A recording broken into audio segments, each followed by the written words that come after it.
né? O São Paulo é o time paulista que começará a temporada pressionado, porque é aquele que vive um jejum muito forte. A gente sempre insiste nisso. Já fechou uma década de insucesso. Isso. Uma Sul-Americana, ok. Muito pouco, quase nada, para um time do peso, da importância do São Paulo. Não é o que acontece com o Santos, né, que nos últimos anos vários paulistas, que tem Libertadores e tudo mais.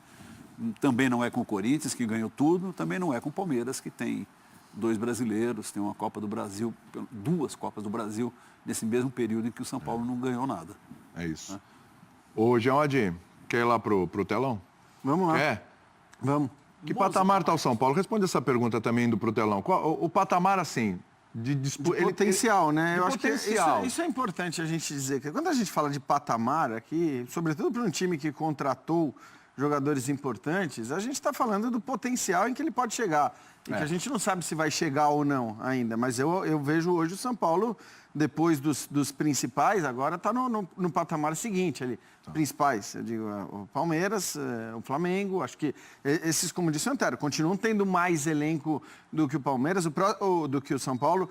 Acho que o próprio Cruzeiro ainda tem vários bons jogadores para montar uma grande equipe. O Grêmio talvez não tenha tanto elenco, mas tem um nível de rendimento do seu time titular muito alto. Agora, o São Paulo, com esse elenco e com essas contratações, são 3 contratações bem importantes. Estou falando das 3 principais, deixando o Léo Pelé um pouco de lado e tal, mas falando das 3 contratações, acho que o São Paulo muda, sim, o seu patamar.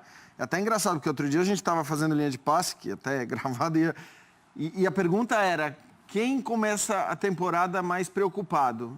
E eu respondi, acho que o São Paulo, o torcedor de São Paulo começa preocupado porque a expectativa do torcedor de São Paulo não é uma expectativa de, vou brigar contra o rebaixamento, ou vou querer... Não, o torcedor de São Paulo quer agora conquistar grandes títulos. E a gente até fez o linha, a gente gravou antes da contratação do Hernanes. Não, era gravado, Eu acho que o Hernanes... Era ao vivo, os caras... Eu acho que o Hernanes, ele muda. Eu acho que ele muda o patamar. O Hernanes, ele tem uma capacidade, quer dizer, ele entrando nesse meio campo, ele tem uma capacidade de mudança ali, olhando para o que era a principal carência do São Paulo, ele tem uma capacidade de mudança grande. Agora, sempre ressaltando, nós estamos falando do potencial, da possibilidade. Dar certo no campo é outra história, e isso a gente já viu várias vezes, né? Seja com o Flamengo, seja com o próprio Palmeiras antes da chegada do Filipão. Sim. A gente muitas vezes tem um potencial grande que não se confirma dentro de campo. Mas olha, eu tô olhando ali, viu, Jean? Você pode ir pra lá, viu? Vou pra lá. Rasgou meu iPad aqui, ó. Luz na passarela, como é que é? Música, maestro. Meu iPad. Olha, tem que cancelar exame, marcar consulta com o endócrino, 13h45, e aí, ó. Não vai perder essa folha que é importante. Não, eu tô quase sem memória nesse iPad aqui, ó. Pelo amor de Deus, hein? Vamos dar um caderninho novo pro Antero de 2019. Chama de iPad que ele gosta. Isso, iPad. iPaper. 8 GB? Então, meu tablet. É o tablet. Tablet. Geode, esse São Paulo que eu vejo daqui me parece um São Paulo que briga por título em mata-mata. No brasileiro, não diria. E não sei Libertadores. Libertadores vem mais forte. Para brasileiro, William, a gente sempre vai ter que olhar para o elenco todo. É isso. A gente pode até fazer a brincadeira depois de colocar as alternativas abaixo aqui dos jogadores principais. Esse é o time do professor Dimas, né? E acho que é um time que faz sentido. Não é mais o professor Jardini? Não, o professor Dimas. O professor Dimas que montou o nosso editor. Então vamos bagunçar. Acho que, como disse o Zé, essa aqui é uma grande dúvida. Talvez seja hoje a principal carência do time do São Paulo, porque o rendimento do Bruno Pérez não tem sido dos melhores, mas é um time num 4-2-3-1, eventualmente 4-3-3, né, com Lisiero, Hudson e o Hernanes fazendo esse papel de meia, Everton pela esquerda. Aqui ele colocou o Nenê pela direita, e acho que é uma possibilidade. Entre Nenê e Diego, o Nenê joga mais aqui do que o Diego, né? Mas você poderia ter, até para ter um time com a característica, o Rojas jogando aqui como o homem pela direita. Aí você tem 2 caras rápidos, 2 caras habilidosos. Só que a gente sabe, o Rojas ainda vai levar um tempo para estar à disposição. Primeiro trimestre, a ideia é que ele ainda não esteja à disposição. Imagina-se que ele não vai estar à disposição. Essa seria uma possibilidade do time do São Paulo. E quem mais à frente, eu não estou vendo aqui, é o Pablo, né? É o Pablo. Então, aí que tá. O Diego Souza, ele jogava aqui. Eu acho que o Pablo chega para ocupar esse espaço e para ser o titular aqui. Portanto, vamos fazer a brincadeira aqui que eu estava falando? Só para a gente... vontade, já. Para mim, o Diego Souza pode ser uma alternativa para cá. O Nenê, como o Dimas tinha colocado, pode ser uma alternativa para cá. Nunca os dois juntos. Eu acho que Diego Souza e Nenê juntos não... E aí o São Paulo tem como alternativas para centroavante o Carneiro, tem o Trellis, né? Acho que o Pablo indiscutivelmente sai na frente nessa possibilidade. Lembrando que o Trellis poderia fazer parte dessa negociação com o Vitor Ferraz, né? Num primeiro momento tinha essa história que o Trellis poderia... E acho que, até olhando para isso aqui, não é? Faria todo sentido. Eu acho. Porque você tem uma carência ali na lateral direita, o Bruno Pérez não rendeu o que se esperava dele. Eu vou pôr a linha aqui do lado esquerdo, embora ele jogue mais pelo direito, mas é uma opção de lado de campo também, ainda um garoto, né? Você tem o Luan e o Jusilei como alternativas. Para mim, o Jusilei é alternativa mesmo. Tem muito torcedor que escala o Jusilei no seu time principal, mas o Jusilei hoje, para mim, é uma alternativa pelo rendimento terrível que ele teve no final da temporada. Acho que nada justifica você começar apostando no Jusilei como titular do São Paulo, a não ser que ele demonstre aí na pré-temporada uma possibilidade de voltar a jogar o que já jogou um dia. O Anderson Martins é ótima alternativa para a zaga. Então, assim, olhando para isso aqui, não é um elenco tão fraco assim, né? Tem o Pelé no Reinaldo, né? É que tá, a gente não pode pôr todo mundo aqui, porque o próprio sistema não nos deixa tem um colocar. limite, mas tem o Léo Pelé. Eu insisto, hein? Sem chabu com o Léo Pelé por enquanto, mas é bom jogador. Zé sabe disso, a gente acompanhou muito na base. É bom jogador, se render o que a gente espera, vai se dar muito bem o São Paulo com esse jogador. Agora, vamos montar umas alternativas aqui. Acho que assim, aqui ninguém tem dúvida de que o Pablo é a primeira opção como centroavante, né? Até pelo que custou, pelo rendimento que teve nesse ano. O Elinho ainda é um garoto, é uma boa alternativa, mas acho que por enquanto é isso, ele é uma alternativa. O Nenê, sim, é uma peça importante, que se voltar a render o que rendeu no começo do ano, e no primeiro turno foi o melhor jogador do São Paulo. Então, assim, ele foi o melhor jogador quando o São Paulo era líder do campeonato. Então, é um cara importante também. Diego Souza, ótima alternativa. Aí vamos tentar só mudar um pouco a escalação do Dimas. Fica à vontade, viu, Jean? Tá tudo tranquilo. Vamos lá. Numa boa. Eu não vou mexer na linha. De verdade mesmo. Domingão, de verdade mesmo. Fica tranquilo aí pra gente analisar. Eu não vou mexer na linha defensiva, quer dizer, o torcedor pode preferir o Anderson. Mas esse é um técnico muito... já está se mostrando conservador, não é atrevido, Osano. Não vou mexer. Pode mexer aí? Não, pode, claro. Você pode vir aqui, inclusive. Eu acho que depois... Se você quer mexer, você vai. O que a gente pode fazer depois é até montar um São Paulo com 3 zagueiros. Dá pra ser. Porque pelo nível dos 3 zagueiros que tem e pela o Anderson Martins, botando o Anderson? O Bruno Pérez jogando atrás, ele é um jogador mais frágil atrás.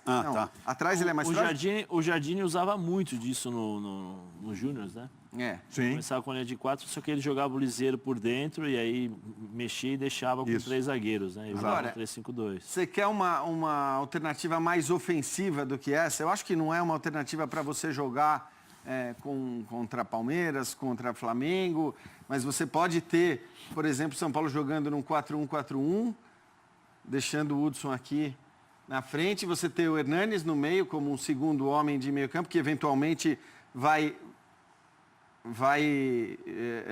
recuar e jogar num 4-2-3-1 em alguns momentos do jogo, quando o time não tem a posse de bola, mas essa pode ser uma alternativa também, e aí você tem em campo o Diego Souza, que, convenhamos, faz mais sentido colocá-lo no time hoje do que faz o Nenê, se a gente se basear no que aconteceu no segundo turno do Campeonato Brasileiro. Essa poderia ser uma alternativa também.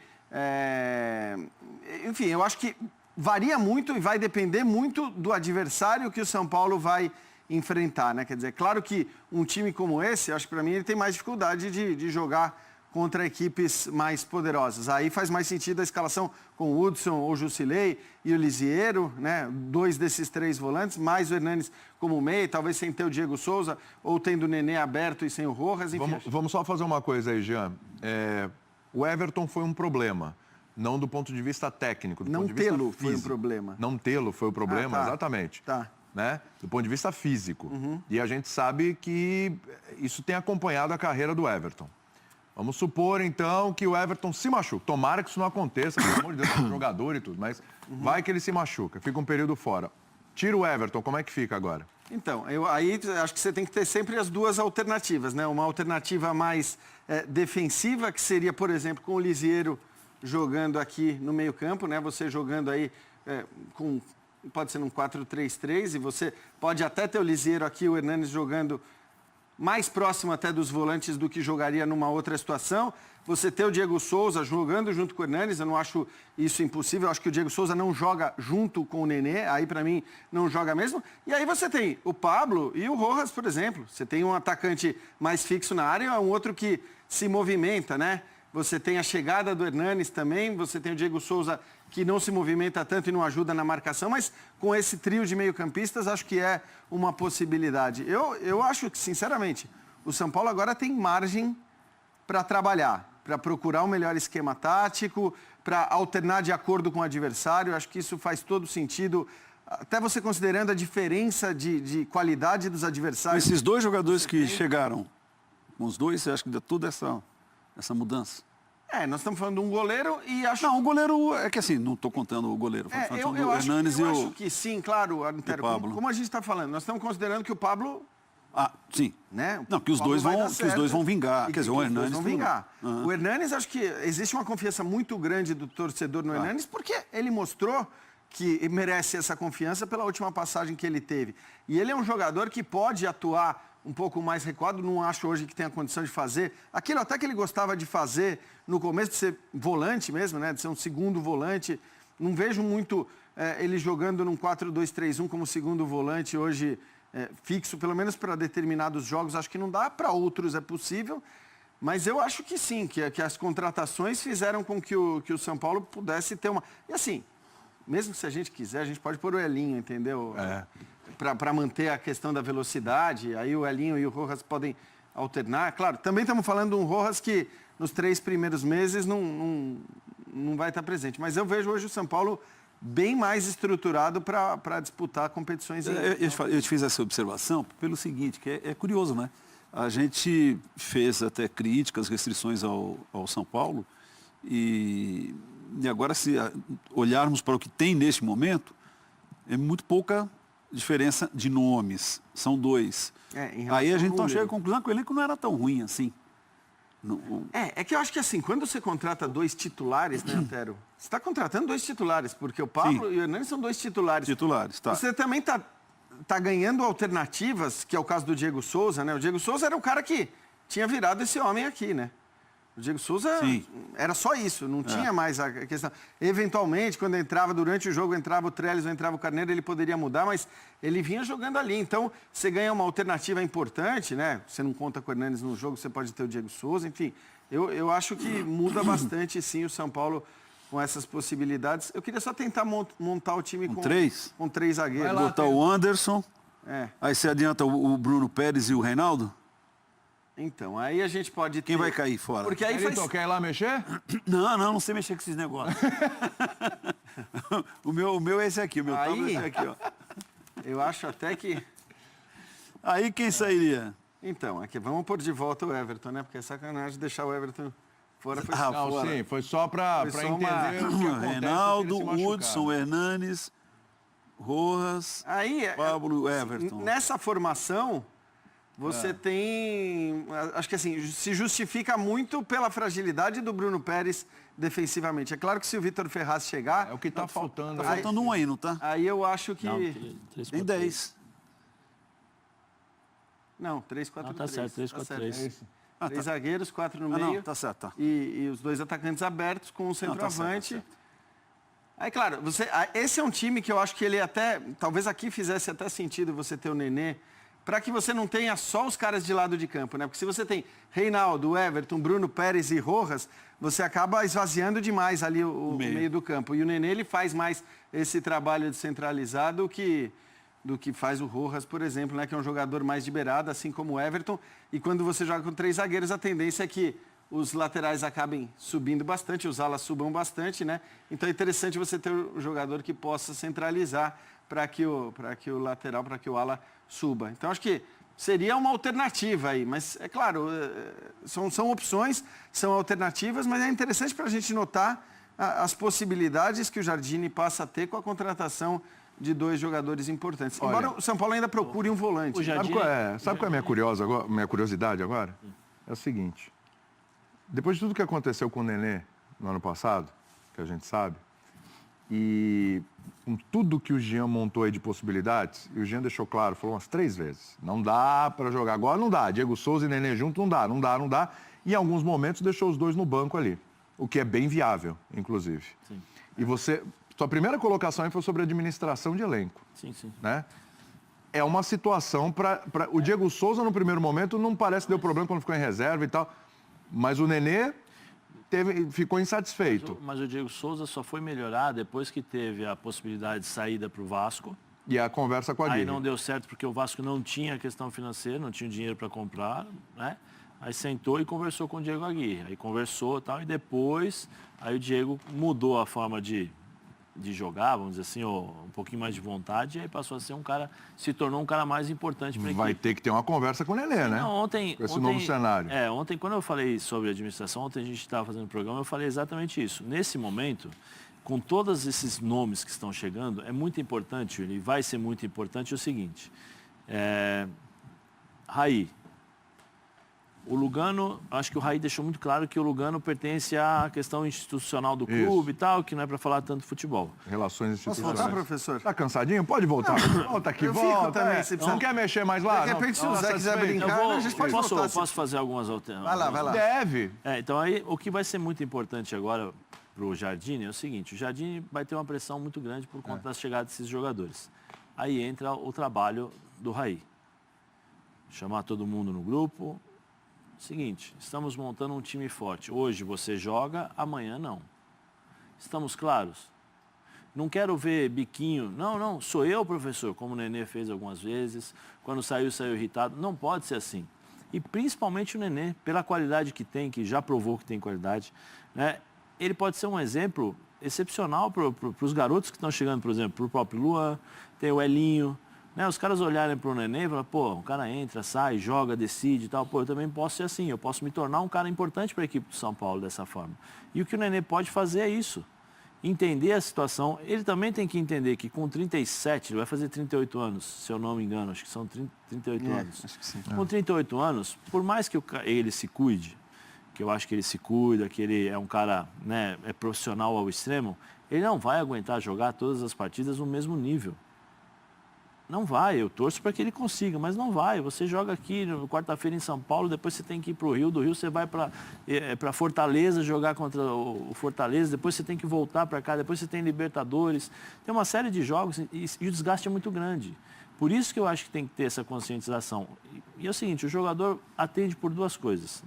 Não o presidente, que eu acho que o presidente vai chegar e vai falar, mas eu não vejo o Leco dentro do vestiário para poder conversar com o presidente, com os jogadores. Não que ele não tenha essa autoridade, não é isso. Mas a figura do Raí, nesse aspecto, vai ser muito mais importante do que o próprio Leco. Porque é aquela história, o Felipão chegou, todo mundo olha de baixo para cima. O Raí tem essa capacidade dos jogadores chegar e falar assim, ó, vem cá,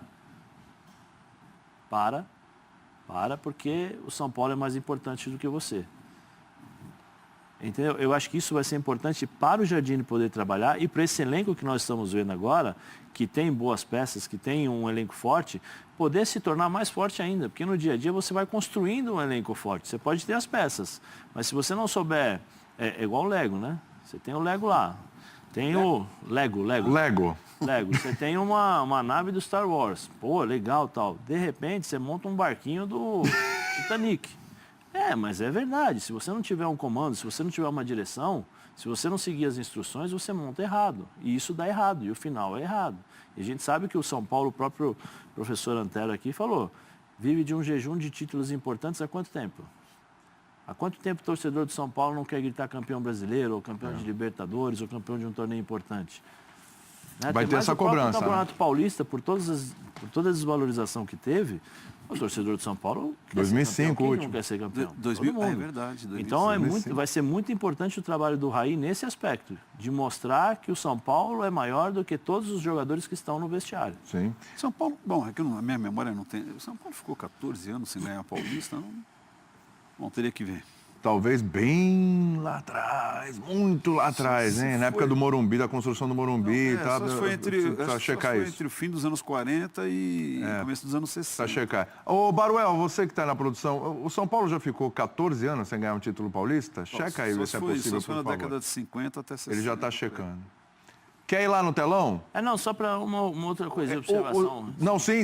Pode ir no caminho para o telão. Vai lá, enquanto isso você fala. Põe a formação aí do São Paulo de novo, por favor, para o Zé Elias, que ele quer fazer uma mexidinha aí. E fique à vontade. E fique à vontade para falar o que você ia falar, que eu te interrompi. Vai lá. Não, sobre a minha alteração. Eu tiraria Bruno Alves. Tá. Colocaria Anderson Martins. Por quê? Aqui atrás, o São Paulo provavelmente vai ter uma marcação. Pressão, ele vai sofrer. Porque quando você tem um time forte, os times adversários se preparam para isso. Entre Arboleda, Bruno Alves e Anderson Martins é o melhor jogador para sair jogando. Tá. Erra, acerta, mas ele é o cara que vai dar essa saída de bola, porque acredito que alguns jogadores estarão marcados. Aqui, Bruno Pérez, Reinaldo e tal. Uma das variações, né, que eu acho que o time pode ter, e a gente está... Essa é a grande dúvida, né? A gente estava conversando lá sobre o Nenê, sobre o Hudson, sobre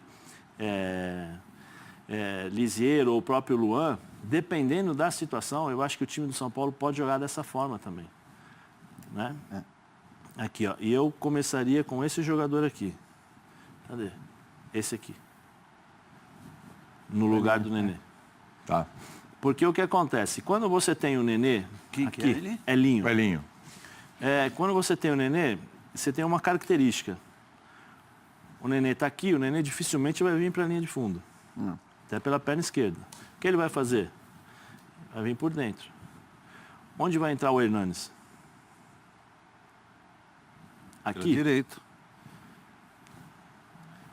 Eu quero, se eu sou o treinador de São Paulo, eu quero o Hernanes aqui. Exatamente, não é ali. Entendeu? Então, assim, eu acho que existe essa possibilidade, porque com o Elinho, o que acontece? Você tem o adversário que vai se preocupar com velocidade aqui. O Elinho vem para cá e o Bruno Pérez passa. E aí você tem uma série... Aí você tem o mecanismo, né? Os mecanismos que os treinadores sabem aqui utilizar. E aí vem Lisieiro, você faz a escala, né? Que o pessoal fala, a diagonal. Né? Isso é uma das variações, porque aí você tem a linha aqui, você tem o Everton aqui, 2 jogadores de velocidade, só que com esse jogador, taticamente, muito importante. Então você pode ter uma variação aqui, ó, que esse jogador vem muito por dentro. E aí você libera o Hernanes para chegar. É interessante notar, né, Zé, que o Hernanes, assim, até com a chegada do Pablo, o Diego Souza possivelmente volta a ser um cara para jogar no meio-campo atrás do centroavante e não mais como centroavante. O Nenê tem essa função também, mas o Hernanes passa a ser um jogador também para essa zona do campo, eventualmente. E aí você pode falar, não, mas são 3 caras para o mesmo. O Hernanes, ele acrescenta demais, porque justamente ele tem uma capacidade também de marcar, de dar um combate que o Diego e o Nenê não têm. Ele é o cara que pode mudar de posicionamento no campo, ele não é o cara que não fica tão estático e muda de posicionamento, fazendo parte ali da linha dos meio-campistas mesmo mais retraídos na hora que o time não tem a posse de bola. Então, acho que é por isso que eu acho que a contratação do Hernanes é muito importante. E aí tem uma outra variação. Ó, o Hernanes, eu coloquei pelo lado direito com o Lisieiro do lado esquerdo.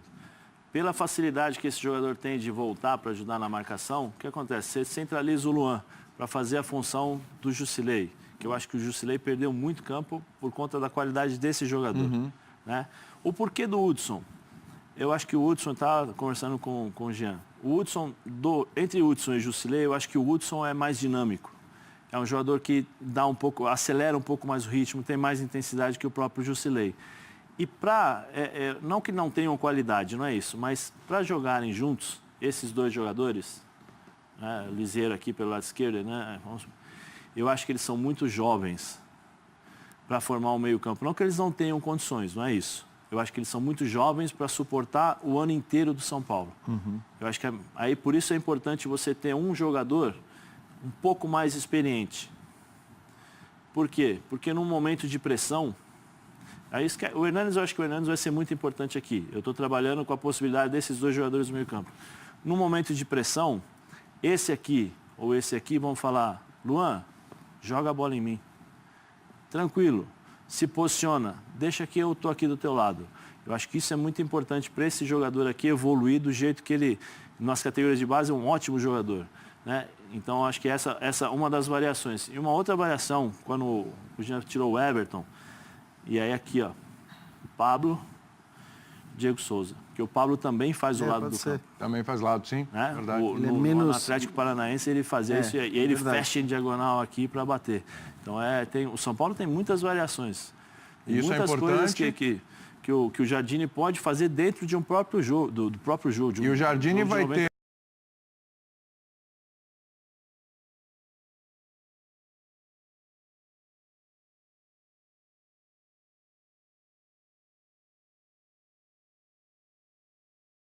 Sente-se, por favor. Muito obrigado. A gente vai para o intervalo, você participa na hashtag Futebol na Veia. Será que o técnico do São Paulo terá força para administrar todos os jogadores estrelinhas? Zé Elia já falou sobre isso aqui, né? Já comentamos aqui sobre essa questão. Principalmente questão de Nenê no banco, Diego Souza, enfim. Nós vamos para o intervalo, a gente volta daqui a pouco e o assunto vai ser Felipe Viseu. Porque a história é que o Grêmio já tem uma proposta para o Felipe Viseu e que o Corinthians também estaria na briga, né? O Felipe Viseu é aquele mesmo, que acabou de bater lá na Itália e já está voltando. Aquele do Flamengo. A gente fala sobre isso daqui a pouquinho.